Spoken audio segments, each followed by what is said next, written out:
Salut, bienvenue sur notre podcast Historia Kiffe, l'histoire on la kiffe. Alors, je suis Paul Larsenac, professeur d'ethnologie comparative, licence 4, désagrégé d'histoire ancienne et maître de circonférence à l'IRVH, l'Institut de révélation des vérités historiques. Je vous emmène aujourd'hui en 1515 dans cette seconde période de la Renaissance que l'on appelle le Cinquecento.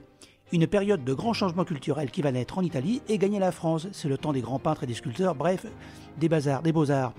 J'ai le plaisir et l'honneur de recevoir aujourd'hui le célèbre chevalier sans peur et sans reproche, Bayard. Merci de m'avoir invité. De votre vrai nom, Pierre Terrail, seigneur de Bayard, capitaine de chevalerie dans l'armée française. De chevalerie à cheval, je le précise. Ouais, c'est plus pratique. Alors, on se replonge tout de suite quelques siècles en arrière. Nous sommes à Marignan en 1515.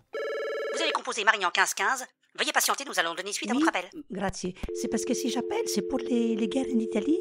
Si, non capisce, j'ai pas tout compris et... On va tout vous expliquer, madame. Restez à l'écoute. Non, c'est messieurs. Ah, pardon. Pierre, les guerres d'Italie, pour répondre à la dame. Alors, ce sont des guerres menées par le roi de France, François Ier. On sait pourquoi ces guerres? On parle quand même d'une suite de 11 conflits menés par des souverains français. Oh, vous savez, les rois.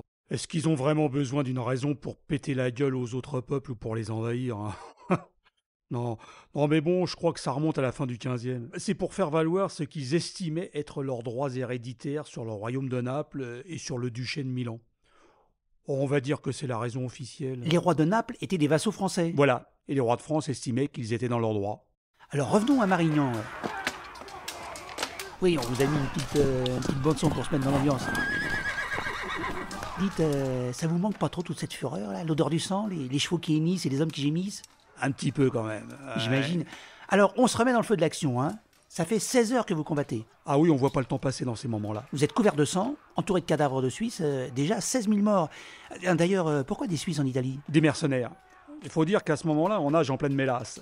On sait même plus où est notre camp. Impossible qu'on ait pu donner quelques coups d'arquebuse à des gens de chez nous, c'est confus. 16 000 morts en 16 heures. Ça fait ça fait du 1000 à l'heure, hein, c'est ça. On se rend pas bien compte de nos jours où une seule bombe peut tuer des centaines de milliers de personnes.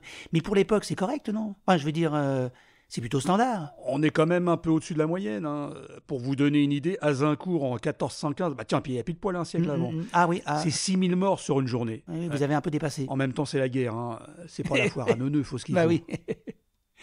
Et à la fin de la journée, le conflit est pour ainsi dire terminé. Et pour tuer le temps, parce que finalement il n'y avait plus que ça à tuer, vous décidez d'adouber votre roi sur le champ de bataille. Voilà, selon le rituel, je lui mets 3 petits coups d'épée sur les épaules. François Ier, au nom de Dieu, de Saint-Michel et de Saint-Georges, je te fais chevalier, sois vaillant, loyal et généreux. Et hop, c'est plié. Normalement, on finit par l'accolade. Bah c'est sympa une accolade. Ouais, sauf que l'accolade en question, c'est un bon coup du plat de l'épée sur le crâne.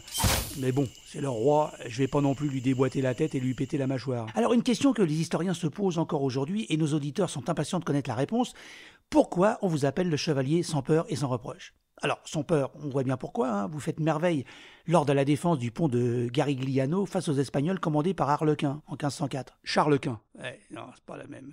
Les Espagnols étaient 1500. Et nous, à peine 300.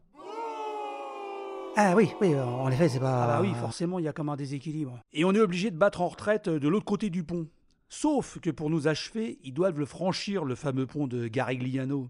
Et celui-ci est tellement étroit qu'une seule personne peut le traverser à la fois.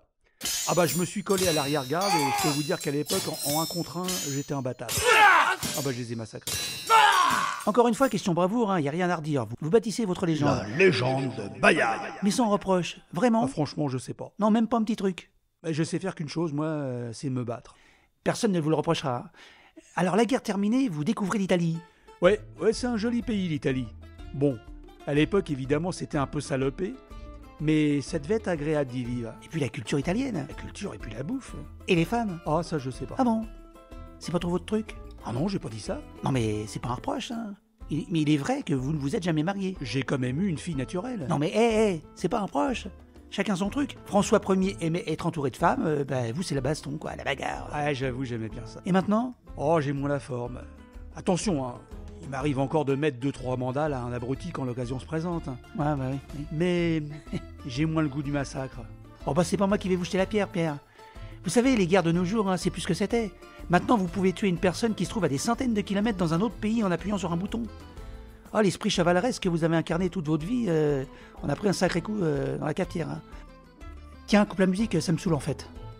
Pierre, j'ai une question un peu personnelle. Vous avez certainement dû rencontrer Léonard de Vinci. Ouais, bien sûr. Un chic type, un génie.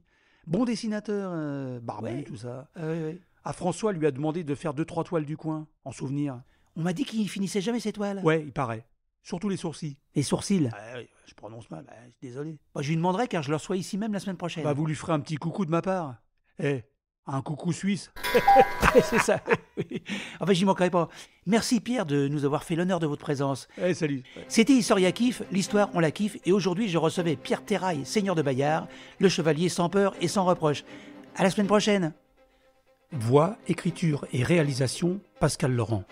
Les musiques et les effets proviennent de la bibliothèque sonore d'Artlist. Le générique Penumbra est signé par EFGR. Quant à la Tarantella Napoletana, elle est signée Théo.